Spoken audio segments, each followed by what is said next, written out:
Bonjour. Je propose aujourd'hui de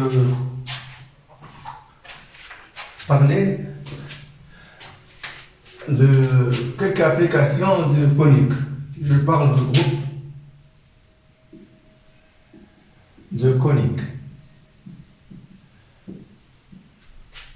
Je commence par un groupe de paraboles. Donc, ici, je vais choisir donc un parabole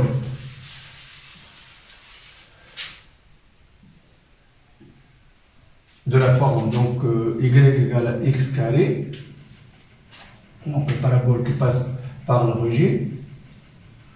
Alors là, je peux construire un groupe sur la parabole.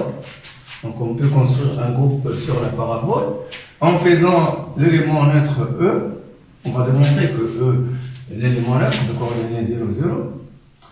Et si je choisis par exemple un point A ici et un point B ici, je considère la droite AB.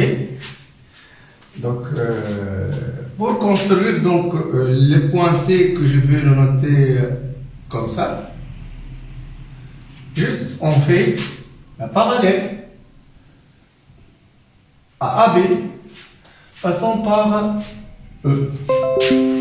À ce point-là, C, puisque la parabole c'est quelque chose de second degré, et une droite donc coupe la parabole donc en deux points, le premier point E, et donc le point que je vais le définir comme A tensoriel B, c'est le point C, un deuxième point d'intersection avec la parabole. Donc de la droite EC, la parallèle à AB passant par E.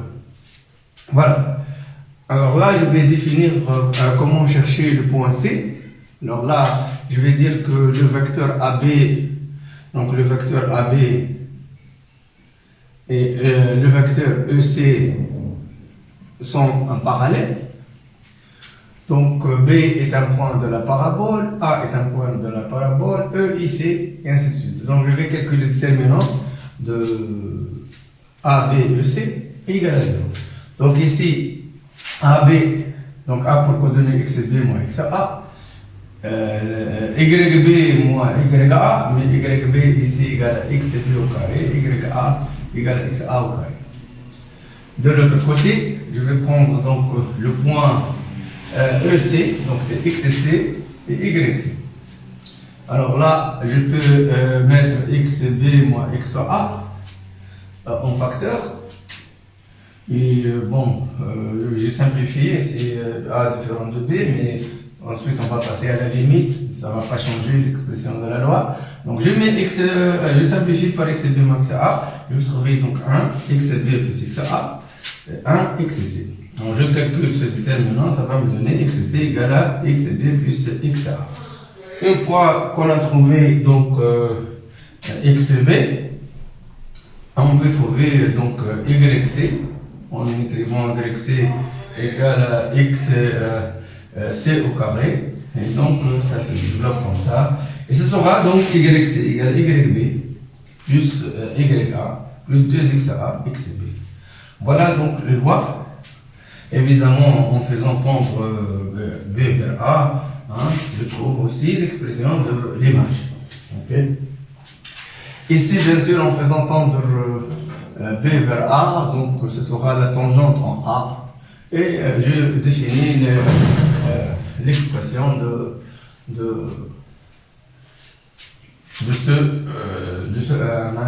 cette loi de composition interne.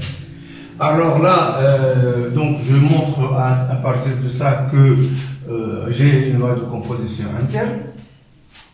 Donc ça c'est la loi de composition interne. Et donc, je peux montrer, par exemple, comment trouver l'élément symétrique. Alors, l'élément symétrique d'un point A.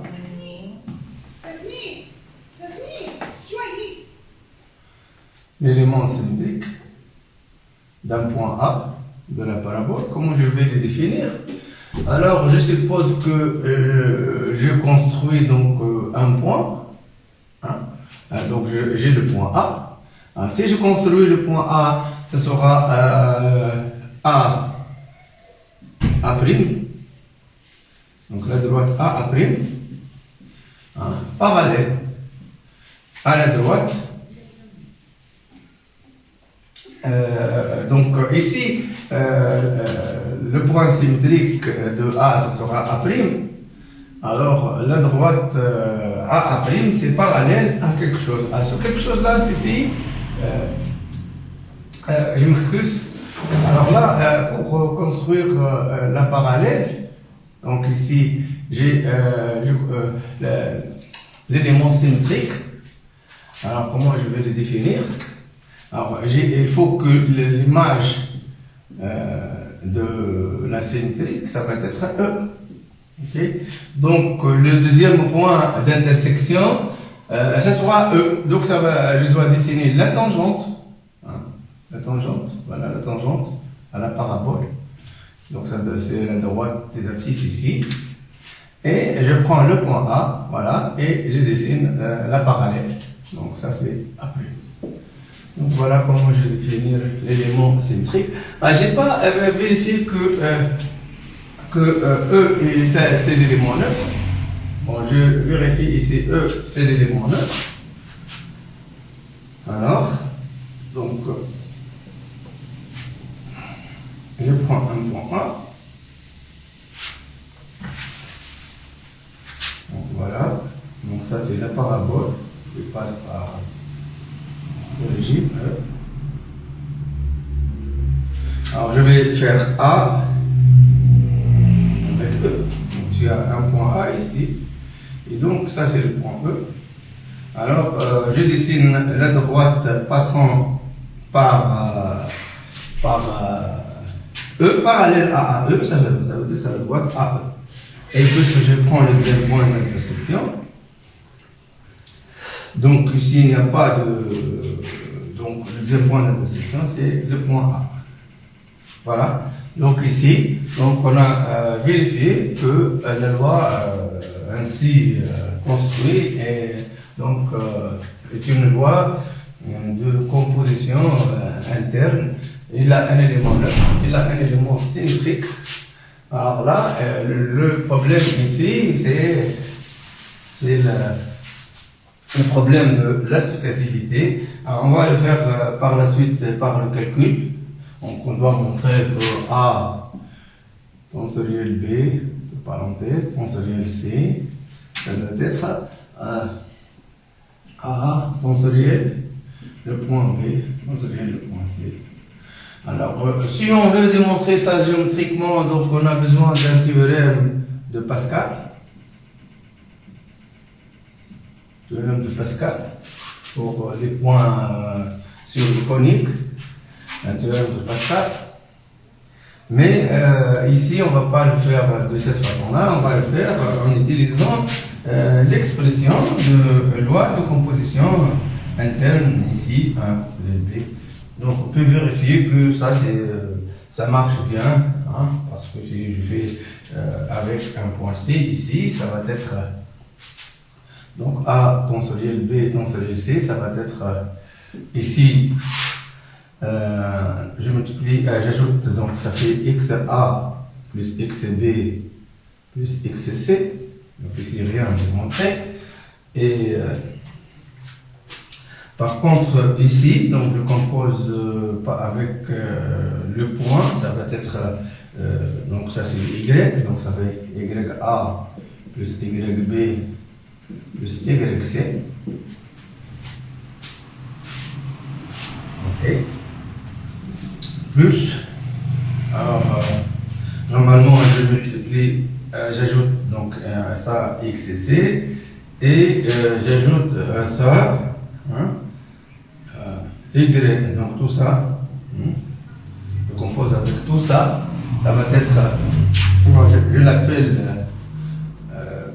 YD, disons, YD ici, donc ça va être, si j'appelle ça X prime et ça c'est Y prime, alors ça va être ici y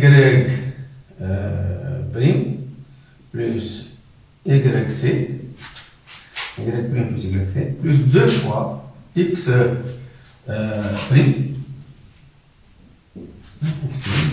fois xc.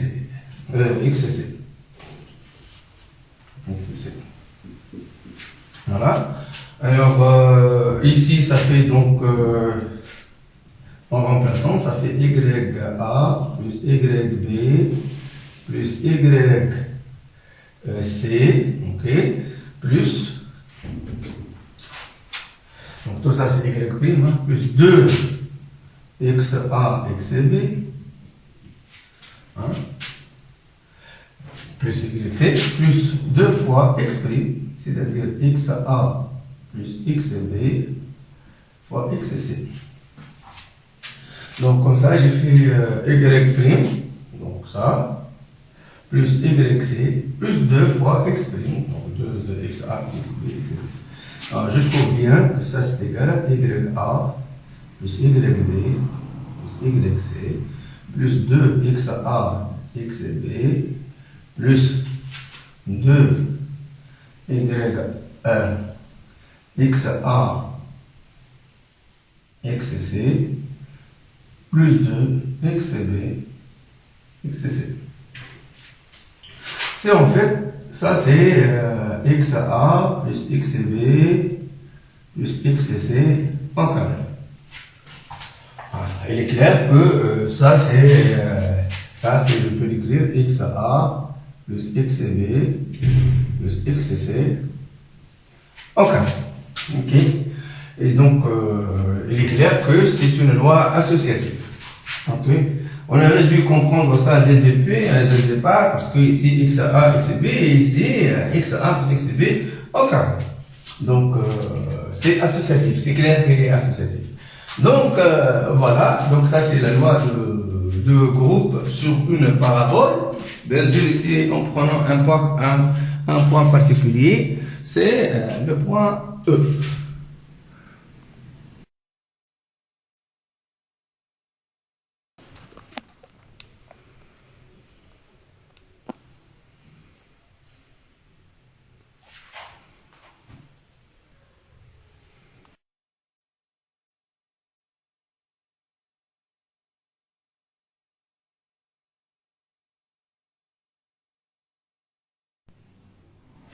Maintenant, on va parler du groupe du parabole, de l'hyperbole.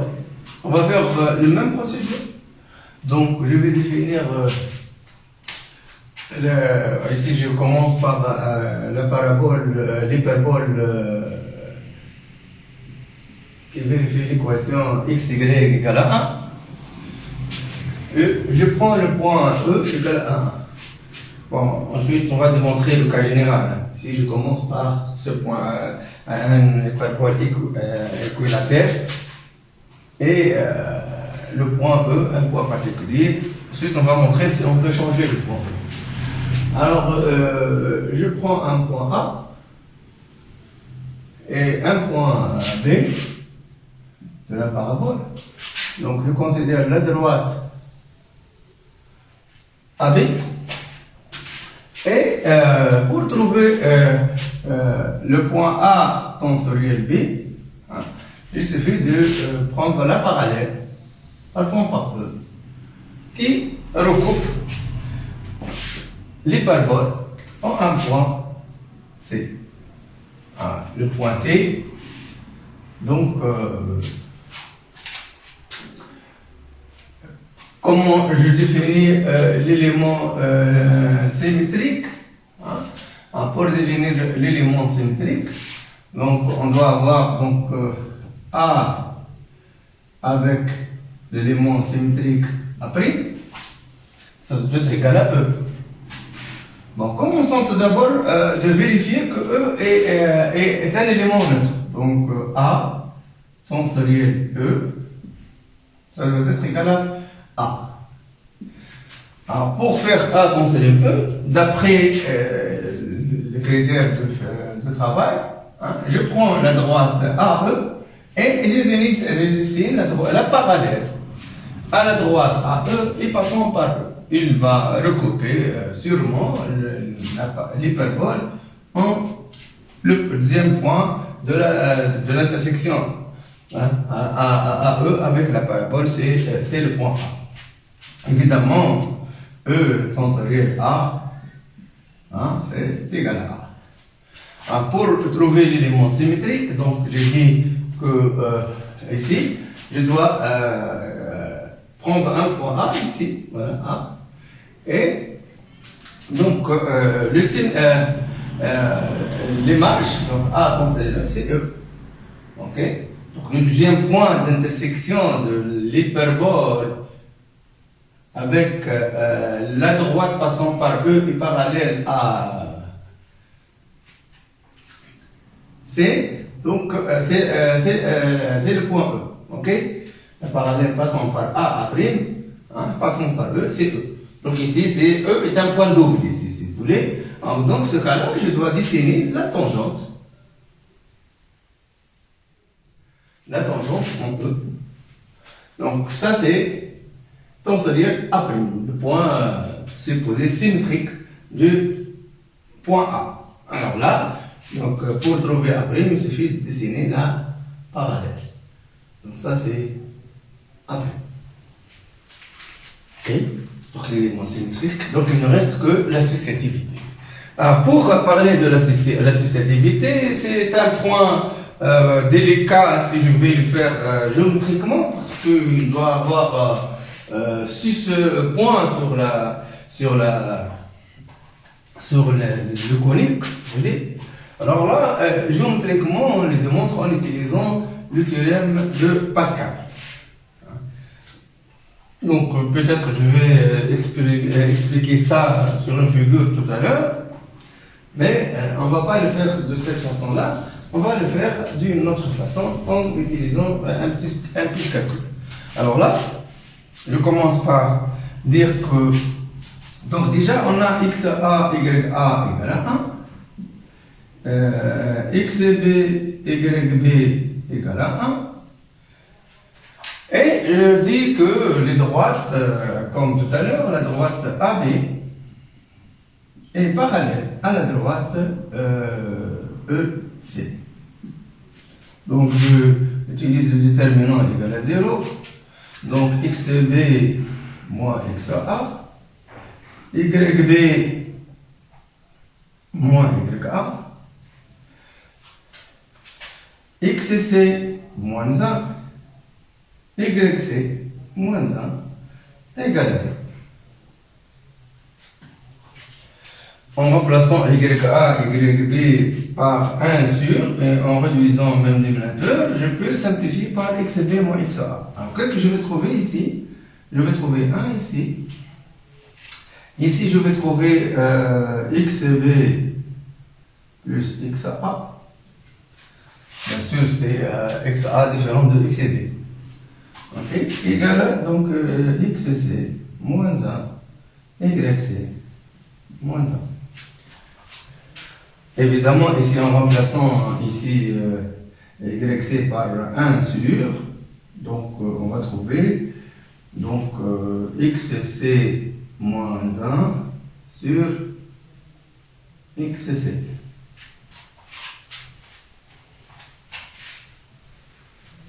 En simplifiant par XC moins 1, en simplifiant par XC moins 1, on va trouver XC égale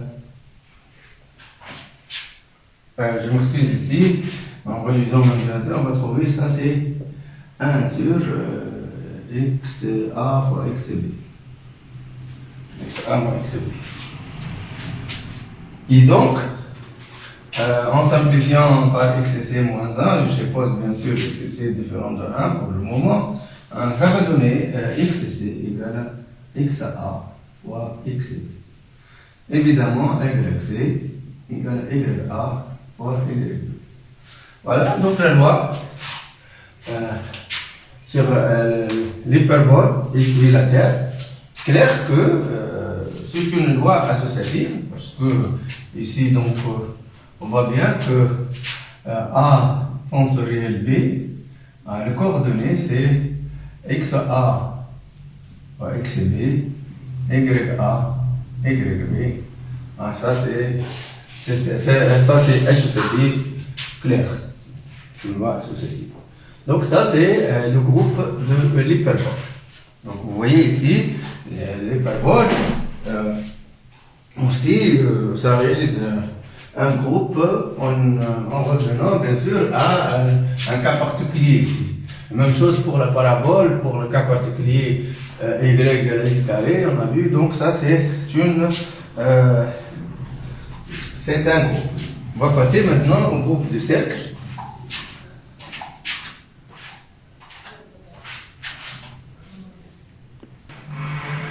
Donc maintenant je passe au groupe de cercle.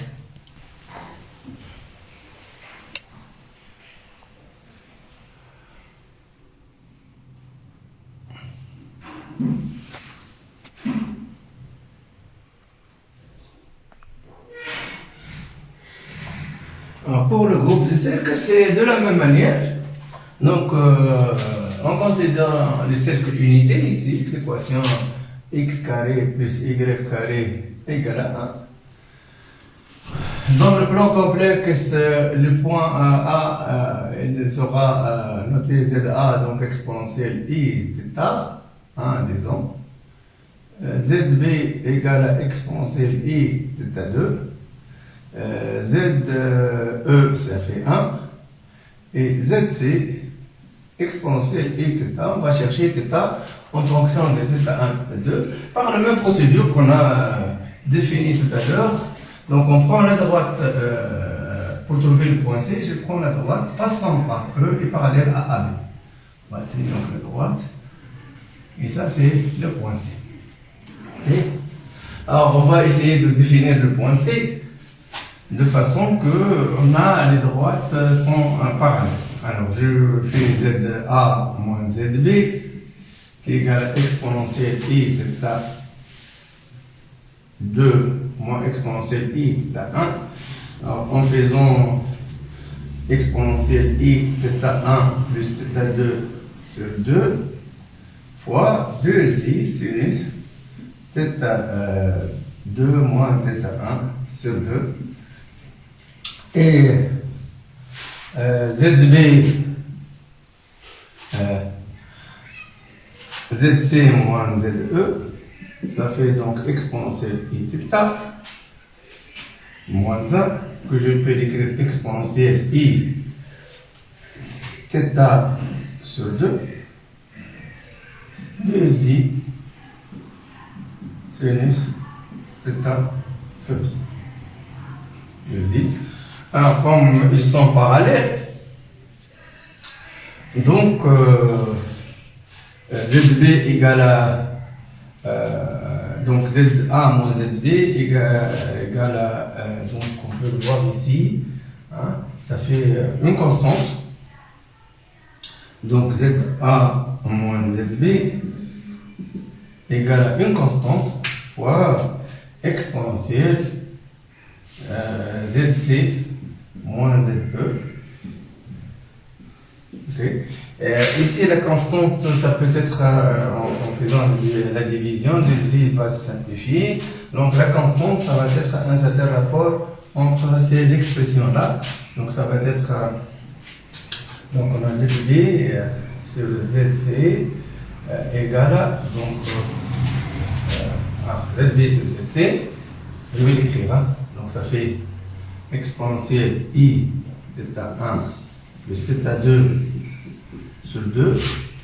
Le 2i va simplifier. Sinus θ 2 moins θ 1 sur 2.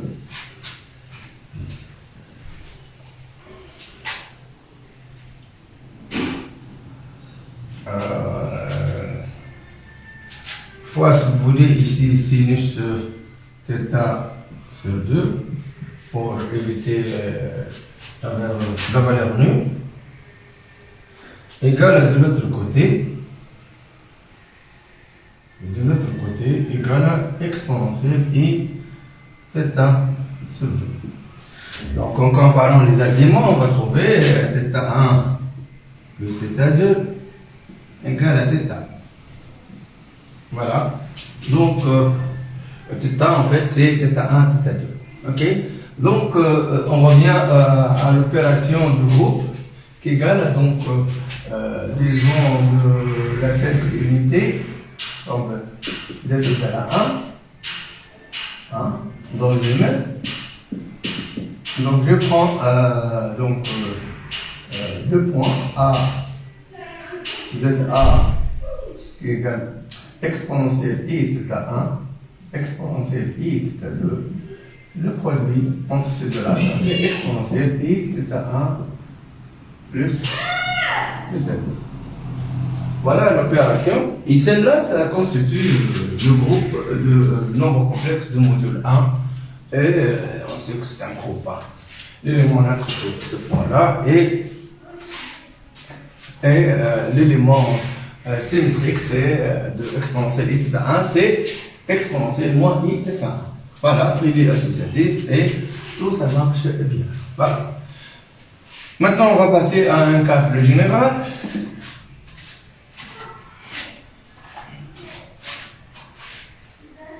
Le groupe d'un conique en général. Donc, l'équation d'un conique affine est sous cette forme-là. Donc, il y a une partie linéaire et une partie quadratique. Ça, c'est la partie quadratique. Alors, ça, c'est la partie quadratique. La matrice associée à la forme quadratique, c'est A, B, C, C. Okay. Donc, c'est une matrice symétrique. Il existe une base dans laquelle la matrice, je peux l'écrire P. Donc, ici, epsilon 1, epsilon 2, 0, 0, et transposé de P. Ok? Alors, epsilon 1, epsilon 2, ici, soit ici, je considère une forme quadratique non générique, c'est-à-dire déterminant de la matrice A différent de 0. Donc, c'est une forme non dégénérée. Et ça, c'est la signature. Donc, la signature soit 2, 0, hein, soit 1, 1, soit 1, 0, voilà. Donc 1, 1, ou bien évidemment ici on peut avoir la forme 1, 0. Donc le cas de l'ellipse, cas d'hyperbole, cas de parabole. Alors, dans ce cas-là, donc la forme quadratique, on peut l'écrire donc ici j'appelle ça c'est f de xy. Donc f de xy, je peux l'écrire sur la forme. Donc transposé de x fois p. Je peux écrire ça c'est transposé de p fois x. Transposé de p fois x fois celle-là, d, soit donc transposé de p fois x plus celle-là c'est phi de xy, donc c'est une matrice linéaire fois x y, matrice linéaire fois x y, donc L x plus la constante f égale à 0. En posant ça, c'est un grand x prime ou un grand y, on va trouver donc transposé de y fois d fois y plus, alors là, transposé de px égale à y, donc x ça va être transposé de p moins 1 fois y. Donc L va transposer de p moins 1 y plus f égale à 0. Voilà, donc ça c'est une forme réduite d'une forme quadratique. Ça va être donc de la forme pré-calcul, donc ça va être epsilon 1 fois y1 au carré et plus epsilon 2 y2 au carré plus alpha y1 plus bêta y2 plus f égale à 0. Alors là, si je peux faire introduire ça. Alors les epsilon i ici, soit on peut supposer dans soit 1 soit moins 1. Epsilon i soit 1 soit moins 1. On peut supposer que epsilon 1 égale à 1. Et epsilon 2, donc elle va prendre la valeur donc 1 ou bien moins 1 ou bien 0. Voilà. 3 cas. Alors dans ce cas-là, je peux écrire ça, c'est y1 plus alpha au carré, plus si bêta différent de 0, donc on peut écrire plus epsilon 2 fois y2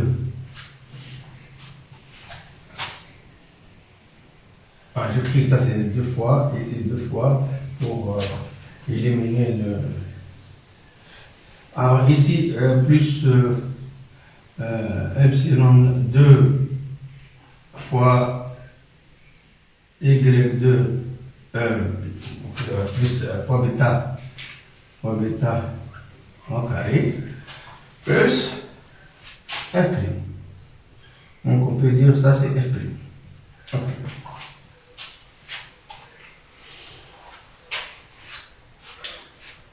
Donc ici, on peut voir trois possibilités. Donc, trois possibilités. Et donc, soit si epsilon 2 positif, donc si on a grosso modo une ellipse, bon, si ça c'est égal à 0, si f' égale à 0, c'est un point. Si f' négatif, c'est le vide, mais si f' positif, donc c'est une ellipse, ou bien, donc, epsilon 2 égale à 1, c'est le cercle. Donc, c'est le cercle. Si epsilon 2 égale à 0, donc on aura, grosso modo, c'est la parabole. Si epsilon 2 égale à moins 1, ici, quitte à faire un petit changement, donc, on veut montrer que ça, c'est la parabole. Ok. Un autre changement, ça donne la parabole équilatère.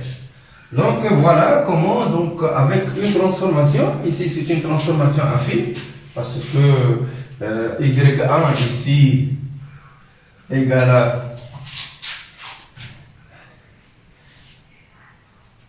si je pose p égale à, je pose pour voir les choses convenablement, je vais poser P, donc Y égale à transposé de P fois X.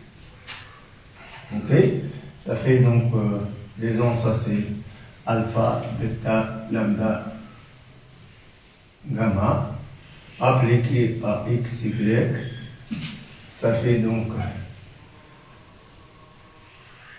alpha x plus bêta y et lambda x plus gamma y. Ici, donc ça c'est y1 plus alpha, donc je pose ça sur x', et ça c'est y'. Donc on va trouver un système x' égale à alpha x plus bêta y plus les notations, disons alpha 1, ici c'est bêta 1, alpha 1, donc plus alpha 1, y prime égale à lambda x plus gamma y plus bêta 1, et donc c'est une transformation affine. Une transformation affine, Donc, qu'est-ce qu'elle fait? Une transformation affine, donc dans le groupe affine. Donc, j'ai dans le groupe affine.